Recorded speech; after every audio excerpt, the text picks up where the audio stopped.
நம்ம இப்போ ஒரு இடத்துல தங்கணும்னா அந்த இடம் ரொம்பவுமே பாதுகாப்பான ஒரு ரிலாக்ஸ்டான ஃபீலிங்கை தருதுன்னா அது நம்ம வீடாக மட்டும் தானே இருக்கணும். அப்படிப்பட்ட ஒரு வீடியோ ரொம்பவுமே ஆபத்தான இடத்துல இருந்தால் எப்படி இருக்கும் கொஞ்சம் இமேஜின் பண்ணி பாருங்கள். ஸோ நீங்கள் இமேஜின்லாம் பண்ண வேணாம், நான் உங்களுக்கு வீடியோலே காமிக்கிறேன். ஸோ எந்த ஒரு வீடியோவில் உலகின் மிகவும் ஆபத்தான வீடுகளை பற்றி தான் எந்த ஒரு வீடியோவில் பார்க்க போகிறோம். ஸோ வாங்க டைம் மிஸ் பண்ண வீடியோக்குள்ளே போகலாம்.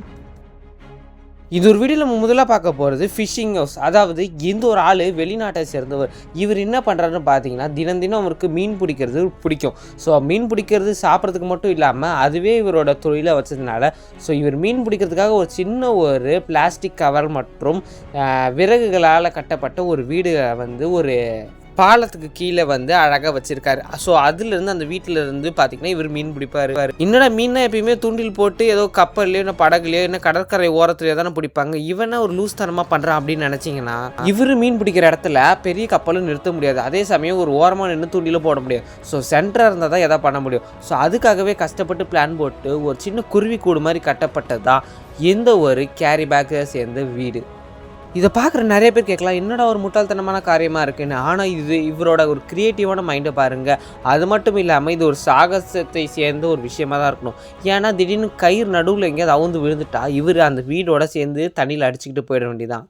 ஸோ அப்படிப்பட்ட ஒரு ரொம்பவுமே சில்லுன்னு இருக்கிற இடத்துல எந்த ஒரு பிளாஸ்டிக் பேக் கவரை நம்பி இவர் மீன் பிடிக்க போயிருக்காரு. இந்த ஒரு வீடியோவில் நம்ம அடுத்து ரெண்டாவதாக பார்க்க போகிறது தி ஹேங்கிங் டெம்பிள். இது ரொம்பவுமே ஃபேமஸான ஒரு பிளேஸ். இது மோஸ்ட்லி நிறைய பேர் கேள்விப்பட்டிருப்பீங்க.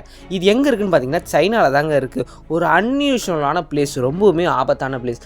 ஆனால் இது ஒரு கோயில்னு சொன்னால் உங்களால் நம்ப முடியுதா? ஆமாங்க, சைனாவில் தாங்க எந்த ஒரு ஃபேமஸான ட்ரெடிஷ்னல் கோயில் இருக்குது. என்னடா சொல்கிற, கோயிலா? என்னடா எங்கே போகிறது எப்படி ஏறுறது அப்படின்னு கேட்டிங்கன்னா இதுக்கு குட்டி குட்டி வழி இருக்குது. ஆனால் இந்த ஒரு கோயில் பார்த்திங்கன்னா மலையோட ஒட்டுல இருக்குது. இது ரொம்பவுமே ஃபேமஸான ஒரு கோயில். 1500 வருஷத்துக்கு முன்னாடி கட்டப்பட்டு இருக்குது. ஒரு டெய்லியுமே வழிபட போகிற நார்மலான கோயில் தான். அது மட்டும் இல்லாமல் ஹிஸ்ட்ரி பீரியட்லேருந்தே இருக்குது. இது ரொம்பவுமே ஒரு ஹிஸ்ட்ரியாட்டிக்கல், அதாவது மலைகளில் தொங்கி கொண்டு இருக்கும் ஒரு டெம்பிள் அப்படின்னா அது இந்த ஒரு டெம்பிளாக தான் இருக்கணும். ஸோ இது வந்து ரொம்பவுமே ஃபேமஸ் ஆனதுனால வெளிநாட்டிலேருந்து எக்கச்சக்கமான டூரிஸ்ட்டு போயிட்டு தான் இருக்காங்க. ஸோ சைனா சைடில் பார்த்தீங்கன்னா இந்த ஒரு கோயிலுக்கு ஒரு ஃபேமஸான ஒரு பேர் இருக்குன்னே சொல்லலாம். இதை வந்து சிம்பிளாக வந்து ஹேங்கிங் டெம்பிள் அப்படின்னு சொல்லுவாங்க. இது பார்க்கவே ரொம்பவுமே பயங்கரமாக இருக்கும். ஸோ சைனாக்கு போனீங்கன்னா ட்ரை பண்ணி பாருங்கள் அந்த இடத்துக்கு. அடுத்ததான் இந்த ஒரு வீடியோவில் நம்ம மூணாவதாக பார்க்க போகிறது தி கோஸ்ட்லைன் ஹோம். கலிஃபோர்னியாவில் ஒரு கடற்கரைக்கு பக்கத்தில் உள்ள ஒரு வீடுகள் தான் எந்த ஒரு கோஸ்ட்லைன் ஹோம்ஸ். இது மிகவும் ரொம்பவுமே ஆபத்தான ஒரு ஏரியாவில் தான் எந்த ஒரு வீடுகள் வந்து இருக்குது. அதாவது மண் லைட்டாக சரிஞ்சால் கூட இங்கே இருக்கிற வீடுகள் வந்து பார்த்திங்கன்னா அப்படியே சரிஞ்சு விழுந்துடும். இதனாலே பார்த்திங்கன்னா அங்கே இருக்கிற நிறைய வீடுகளுக்கு அங்கே இருக்கிற கவர்மெண்ட் வந்து சீல் வைக்கப்பட்டிருக்கு. ஏன்னா எந்த ஒரு பில்டிங்க்கு உத்தரவாதமே கிடையாது. எப்போ வேணாலும் மண் சரிஞ்சதுன்னா வீடு போயிடும். ஸோ வீட்டுக்குள்ளே இருக்கிற எல்லா உயிருமே போயிடுச்சுன்னா ரொம்பவுமே ஆபத்தில். ஸோ அப்படி டேஞ்சரஸான இந்த ஒரு இடத்துல வீடு இருக்கணுமா அப்படின்னு சொல்லி கவர்மெண்ட் நிறைய வீடு டெமாலிஷ் பண்ண ஆரம்பிச்சிட்டாங்க. ஸோ அப்படி இருந்தாலும் கூட அந்த இடத்துல இன்னும் நிறைய வீடுகள் இருக்குது. ஸோ அப்படி இருக்கிற வீடுகள் இன்னும் கரையை கொஞ்சம் லைட்டாக வந்து தொட்டுருச்சுன்னா கூட ரொம்ப ஆபத்து.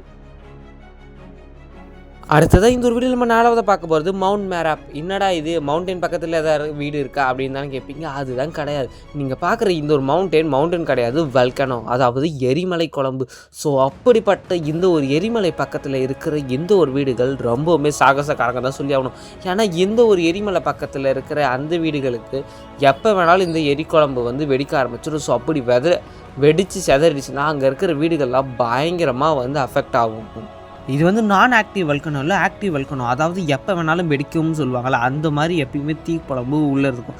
2010 கிட்டத்தட்ட 100 பேர் வீடுகள் வந்து அந்த இடத்துலேருந்து வெக்கெட் ஆகி வெளியில் போயிருக்காங்க. கிட்டத்தட்ட 40,000 மக்கள் அங்கேருந்து வெளில போயிருக்காங்க அப்படின்னு சொல்கிறாங்க. ஸோ இப்போ அந்த ஒரு கிராமம் ரொம்பவுமே வெறிச்சோடி போய் தான் இருக்குது. ஏன்னா அந்த கிராமத்தில் யாரும் இப்போதைக்கு இல்லை. ஸோ அதுக்கப்புறம் பார்த்தீங்கன்னா அந்த வல்கனோலாம் வெடித்து முடித்த பிறகு சில பேர் வந்து தங்கியிருக்காங்கன்னு சொல்கிறாங்க. ஸோ ஆனால் முதல்ல இருந்த ஒரு கிராமம் மாதிரி இப்போ இல்லை. அந்த ஒரு கிராமம் இப்போதைக்கு ரொம்பவுமே காலியான ஒரு அமைதியான ஒரு இடமா இருக்குது. இந்த ஒரு வீடியோவில் நம்ம அடுத்து 5ஆவதாக பார்க்க போகிறது ட்ரீ ஹவுஸ் ஆஃப் கொர்வாய் ஹை ட்ரைப். இந்த காட்டுவாசி மக்கள் அப்படின்னு சொல்லுவாங்கள்ல, ஸோ அப்படி காட்டுவாசிகளில் எக்கச்சக்கமான ட்ரைப் வித்தியாசமாக இருக்காங்க. அப்படி கார்வாய் ட்ரைப் அப்படின்னு சொல்லி ஒரு வித்தியாசமான பழங்குடியினர் மக்கள் இருக்காங்க. ஸோ இவங்களுக்கு வீடு எங்கே இருக்குன்னு பார்த்தீங்கன்னா மரத்துக்கு மேலே தாங்க இருக்கும். ஸோ அப்படி மரத்துக்கு மேலே கஷ்டப்பட்டு போய் தான் அவங்க வீடு கட்டுவாங்க. ஸோ எதுக்குன்னு பார்த்தீங்கன்னா அவங்களுக்கு சில நம்பிக்கைகள் இருக்குது. அதில் முக்கியமாக நம்பப்படுற 3 பெரிய நம்பிக்கைகள் கீழே இருந்தால் நாங்கள் அந்த காட்டு விலங்குகிட்ட இருந்து தப்பிக்க முடியும். அடுத்ததாக பார்த்தீங்கன்னா இவங்க அதிகமாக நம்புறது ஈவில் ஸ்பிரிட். கீழே வீடுகள் இருந்தால் அந்த ஈவில் வந்து அதாவது அந்த தீய சக்தி வந்து நம்மளை அடிச்சிரும். ஸோ அதனாலே பார்த்தீங்கன்னா அவங்க மரத்தோட உச்சியில் போய் தான் வீடு கட்டுவாங்க. ஸோ அப்படி பண்ணுறது மூலமாக அந்த தீய சக்திக்கிட்ட இருந்து இவங்க காப்பாற்றப்பட்டாங்க அப்படின்னு சொல்லி நினைக்கிறாங்க. அடுத்து குட்டி குட்டி பூச்சிகள் புழுக்கள் அதுகெல்லாம் இருந்து தப்பிக்கிறதுக்காக மேலே கட்டியிருக்காங்க. கீழே இருந்ததுன்னா அவங்களுக்கு ரொம்பவும் டேஞ்சர். ஸோ மேலே இருந்தால் அதெல்லாம் வராது, வெறும் காக்கக்குருவி மட்டும் தான் வரும் அப்படின்னு சொல்கிறாங்க. அது மட்டும் இல்லாமல் இவங்களே ஒரு பிளாக் மேஜிக் பண்ணுறவங்களா இருக்காங்க. அதாவது இந்த வசியம் சூனியம்லாம் சொல்லுவாங்க பார்த்தீங்களா தமிழில். ஸோ அது எல்லாமே இவங்களுமே பண்ணுவாங்களாம். ஸோ இவங்களுமே ரொம்ப டேஞ்சரஸான ஆளுங்க. இவங்களுக்கு கட்டுறதும் டேஞ்சரஸான வீடு தான். ஸோ மரத்து மேலே இருக்கிறது வெயிட்டு தாங்க முடியும்னு கீழே வந்துட்டால் என்ன ஆகும்? ஸோ ஆபத்து தானே. சின்ன வயசுலேருந்து நம்ம நிறைய பேர் ட்ரீ ஹவுஸ்ன்னு கேள்விப்பட்டிருப்போம். ஸோ அதெல்லாம் ப்ராப்பராக கட்டப்பட்டிருக்கும். ஆனால் இவங்க வந்து கட்டுறது எல்லாம் பார்த்திங்கன்னா அவங்கள்ட்ட இருக்கிற பொருட்களை வச்சு எந்த ஒரு மிஷின் டெக்னாலஜி அப்புறம் ஆணி ஹேமர்ஸ் எதுவுமே இல்லாமல் ஒரு இவங்களாக கிடைக்கப்படுற குச்சி மரக்கட்டையை வச்சு கட்டுறாங்க. ஸோ அது எவ்வளோ அளவு சேஃப்னு தெரியல. அடுத்ததாக இந்த ஒரு வீடியோவில் நம்ம 6வதாக பார்க்க போகிறது கட்டோஷிக்கி பில்லர்ஸ். நீங்கள் பார்க்குற எந்த ஒரு வீடு கிடையாது, சர்ச்சு. கிட்டத்தட்ட ஒரு பெரிய மலைக்கு மேலே இருக்கிற எந்த ஒரு சர்ச்சு. இந்த ஒரு சர்ச் எங்கே இருக்குன்னு பார்த்தீங்கன்னா வெஸ்டர்ன் ஜார்ஜியா அப்படின்னு சொல்லி ஒன்று இருக்குது. அந்த இடத்துல தான் இருக்குது. அதாவது ஜார்ஜியான்ற ஒரு சிட்டிக்கு வெளியில் தூரமாக இருக்குது. ஸோ இது வந்து ஒரு நேச்சுரல் லைம்ஸ்டோனால் கட்டப்பட்ட ஒரு குட்டியான சர்ச்சு. கிட்டத்தட்ட 130 அடிக்கு மேலே இருக்குது. அது மட்டும் இல்லாமல் ஒரு ஐசோலேட்டட் தனிப்படுத்தப்பட்ட ஒரு இடம். அது மட்டும் இல்லாமல் ஜார்ஜியாவுக்கு வெளியில் ஒரு இப்போ மிக அருகில் சொல்லுவாங்களா அந்த மாதிரி இது. அது மட்டும் இல்லாமல் 6th to 8th செஞ்சுரியில் கட்டப்பட்ட இந்த ஒரு சர்ச். அதே மாதிரி இதில் டூரிஸ்ட் வந்து பார்க்கலாமான்னு கேட்டிங்கன்னா பார்க்கலாம். அதே மாதிரி டெய்லியும் மக்கள் இதில் ஏறுறாங்கன்னு கேட்டிங்கன்னா அதுதான் கிடையாது. ஸோ இதில் சில மாங்க்ஸ் மட்டும் தான் டெய்லியும் போயிட்டு வராங்க, மற்றபடி மக்கள் எப்போயாவது தான் போயிட்டு வராங்க. ஸோ இது ரொம்பவுமே ஆபத்தான ஒரு சர்ச்சு. ஸோ அடிக்கடி மாங்க்ஸ் மட்டும்தான் அது மேலே போயிட்டு வருவாங்க.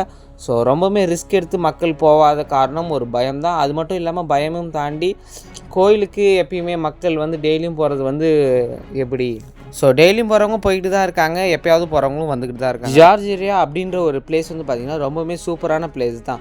ஆனால் அந்த இடத்துல இப்படி ஒரு பயங்கரமான ஒரு இடம் இருக்குன்னா அவங்களால நம்ப முடியுதா? அடுத்து நீங்கள் இந்த இடத்துல லிஃப்ட்லாம் இருக்குன்னு கேட்டிங்கன்னா அதுதான் கிடையாது. இவங்களே கஷ்டப்பட்டு மலைக்கு மேலே ஒரு சின்ன ஒரு தொங்குற படிக்கட்டுன்னு சொல்லுவாங்க பார்த்தீங்களா, அந்த மாதிரி தான் இருக்கும். ஏணியை வந்து தொங்க விட்ட மாதிரி இருக்கும். ஸோ அது மேலே போய் தான் இந்த இடத்தையே கட்டியிருக்காங்க. ஸோ இதுக்கு மேலே போய் தான் நீங்கள் வந்து அந்த சாமி கும்பிடணும். ஸோ இது வந்து ரொம்பவுமே ஒரு ஆபத்து. ஆனால் அது மட்டும் இல்லாமல் ஒரு அதிசயமான ஒரு இடமா இருக்குல்ல. ஸோ இந்த இடத்துக்கு போய் ட்ரை பண்ணி பாருங்கள். கொஞ்சம் உங்களுக்கு ஒரு அட்வென்ச்சரஸான பிளேஸ் வேணும்னா. ஸோ ஓகே வர்ஸ், இன்னைக்கான வீடியோ முடிஞ்சிருச்சு. இந்த வீடியோ பார்த்து லைக் பண்ணி ஷேர் பண்ணி மறக்காமல் நம்ம சேனலை சப்ஸ்கிரைப் பண்ணுறாங்க. இன்னொரு சூப்பரான வீடியோ பார்க்கலாம். அதுவரை உங்களிடமிருந்து நான் வீடியோ பெறுகிறேன். நன்றி, tata, bye bye, see you.